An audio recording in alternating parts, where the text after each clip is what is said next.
కింది వాటిలో పారిశ్రామనాథుని సిద్ధాంతం కానిది ఏది? 1 బ్రహ్మచర్యం, 2 అహింస, 3 సత్యం, 4 అపరిగ్రహం మరియు ఆశ్రయం.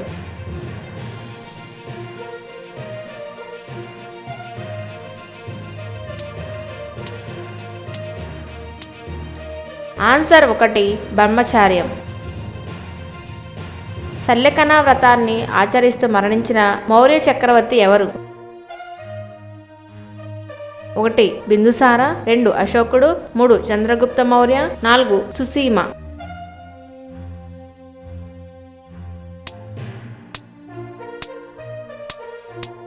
ఆన్సర్ 3 చంద్రగుప్త మౌర్య.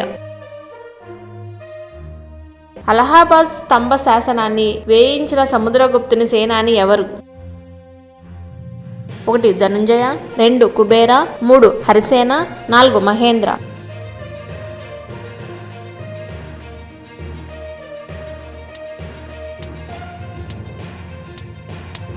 ఆన్సర్ 3 హరిసేన. గుప్తుల కాలంలో లోహాలను వెతికితీసి కరిగించి పోతకు పోసిన కళ. 1 మధుర కళ, 2 మహాకార కళ, 3 మహాకళ, 4 లోహకళ.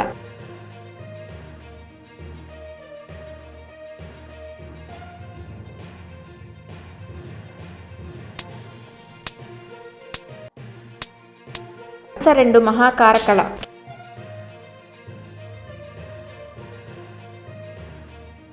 కింది వాటిలో బాణుడు రచించిన గ్రంథాన్ని కనుక్కోండి. 1 హర్షచరిత్ర, 2 రత్నావళి, 3 కాదంబరి, 4 పార్వతీ పరిణయం.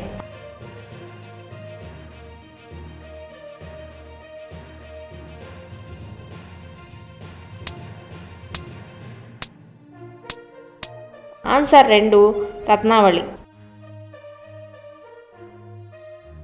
ఉత్తరమూరర్ శాసనం ఎవరి పాలనా విధానాన్ని తెలుపుతుంది?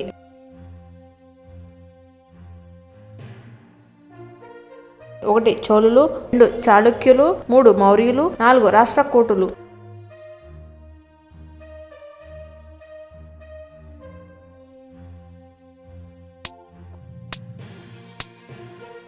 ఆన్సర్ 1 చోళులు.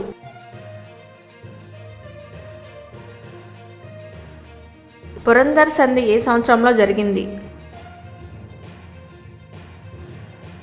1 1667, 2 1669, 3 1665, 4 1675.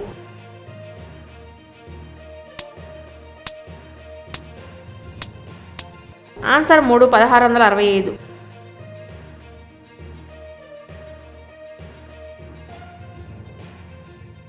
భారతదేశ రాజధానిని కలకత్తా నుంచి ఢిల్లీకి మార్చిన సంవత్సరం?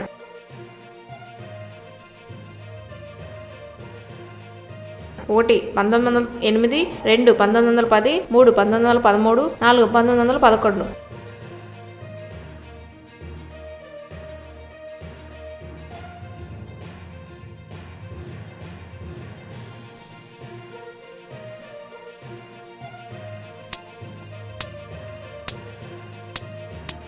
Answer 4 1911.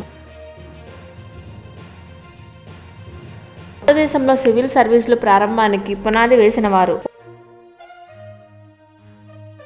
1 Lord Hastings, 2 Cornwallis, 3 Bentinck, 4 Robert Clive.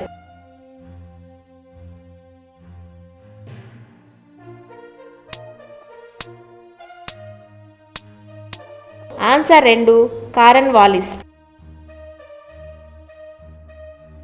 19వ శతాబ్ది భారత సంస్కృతి పునర్జీవ ఉద్యమ పితామహుడు ఎవరు? 1 కేశవ్ చంద్ర సేన్, 2 దేవేంద్రనాథ్ ఠాగూర్, 3 అగ్నిహోత్రి, 4 రాజా రామ్మోహన్ రాయ్.